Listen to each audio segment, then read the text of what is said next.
kami persilahkan kepada Menko Polhukam Republik Indonesia dan juga Cawapres Republik Indonesia 2024 Bapak Mahfud MD untuk menyampaikan. Assalamualaikum warahmatullahi wabarakatuh. Saudara-saudara sekalian, para pecinta sholawat Rasul. Malam ini kita semua bergembira, terutama saya. Sebagai salah seorang yang sekarang sedang didorong untuk diberi amanah menjadi calon wakil presiden Republik Indonesia.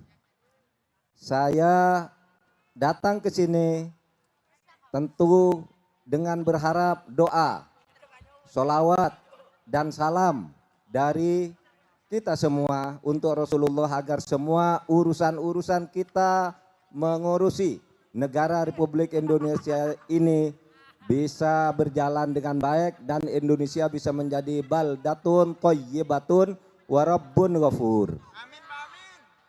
Malam ini saya sangat bergembira juga karena saya ditemani oleh orang-orang yang sangat penting perannya bagi masa lalu dan masa depan Indonesia. Bersama saya ada Bapak Kiai Haji Akil Siraj, Ketua Umum PBNU sampai 2 kali, bahkan saudara sekalian perannya sangat besar ketika menjadi Ketua Umum PBNU. Di tangan beliau pula undang-undang pesantren yang sekarang memfasilitasi kemajuan pesantren-pesantren di Indonesia. Ketika beliau menjadi Ketua Umum PBNU diusulkan kepada pemerintah dan berhasil, sehingga di Indonesia ini kaum santri mempunyai undang-undang dan mempunyai tempat yang jelas di dalam mosaik ketatanegaraan dan ketatapemerintahan di Republik Indonesia. Di tangan Kiai Akil Siraj pula kita kemudian mempunyai Hari Santri Nasional. Karena Hari Santri Nasional tanggal 22 Oktober yang harus diperingati setiap tahun itu dulu diusulkan oleh PBNU ketika Kiai Haji Akil Siraj itu sedang menjadi Ketua Umum PBNU. Kiai Akil Siraj pula yang dulu kemudian menjadi duta Islam, duta tokoh-tokoh Indonesia yang mewakili dunia Islam sehingga namanya pernah bercokol di dalam 10 besar tokoh-tokoh Islam di dunia sampai beberapa kali. Sehingga beliau ini sangat pantas di masa lalu maupun di masa depan. Tidak resmi maupun resmi akan terus menjadi wajah Islam Indonesia di dunia internasional. Sehingga kita patut semua mendorong agar beliau terus hadir di tengah dunia internasional untuk menunjukkan bahwa dunia Islam baik-baik saja karena ada Islam Indonesia.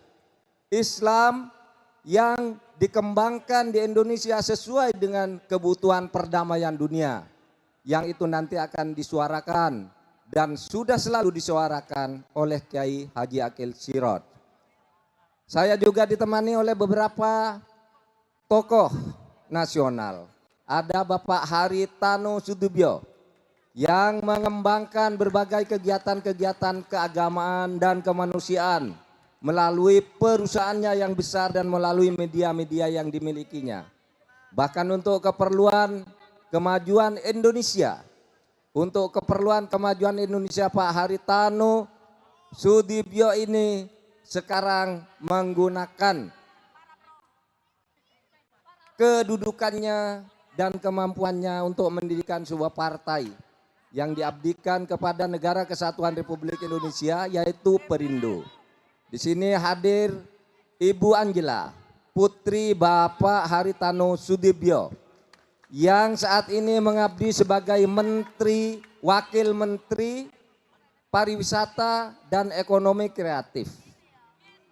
Kemudian hadir juga bersama saya Ibu Faida. Ibu Faida ini adalah Ketua DPW Perindo Jawa Timur. Ada juga Bapak Anang Iskandar, mantan Kepala BIN Jenderal Bintang 3 yang sekarang juga ikut berkhidmah untuk kita bersama memajukan Indonesia, yaitu ikut di dalam Partai Persatuan Indonesia, ya, Perindo, Partai Persatuan Indonesia. Beliau juga akan maju sebagai caleg dari sini. Saudara sekalian, seumpama Pak Mahfud itu nanti betul mendapat amanah sebagai wakil presiden, apa yang akan dilakukan? Yang akan dilakukan banyak sekali.